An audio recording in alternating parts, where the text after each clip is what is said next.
In overseas news, the fight to completely expel ISIS fighters from eastern Syria is taking longer than expected.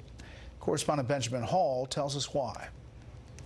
10 days ago, the flag of the Syrian Democratic Forces was raised over the town of Baghuz and victory against the Caliphate declared. But today it emerged that hundreds of ISIS fighters were still holed up in caves outside the town along the Iraqi border, and that clashes and bombing continued. It's believed that senior ISIS commanders could be inside the caves, as well as prisoners. Today, the Iraqi president issued a warning to those who thought ISIS was defeated.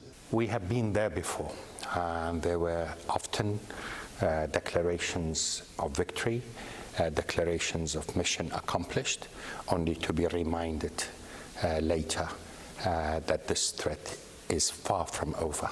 Despite a high-profile ceremony to announce the end of the Caliphate, there has always been a clear message that this war isn't over and that the twisted ideology remains. The group itself, ISIS, is not defeated. It's going to reappear, as these recent clashes show. I think it'll revert to its former sort of guerrilla-style tactics, and will look to rebuild a caliphate at another time.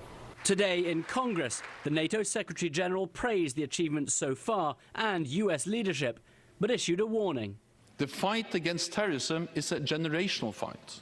This is one of the key reasons US troops are staying in Syria, to support the SDF as they hunt down cells and leaders and maintain stability to ensure ISIS never come back.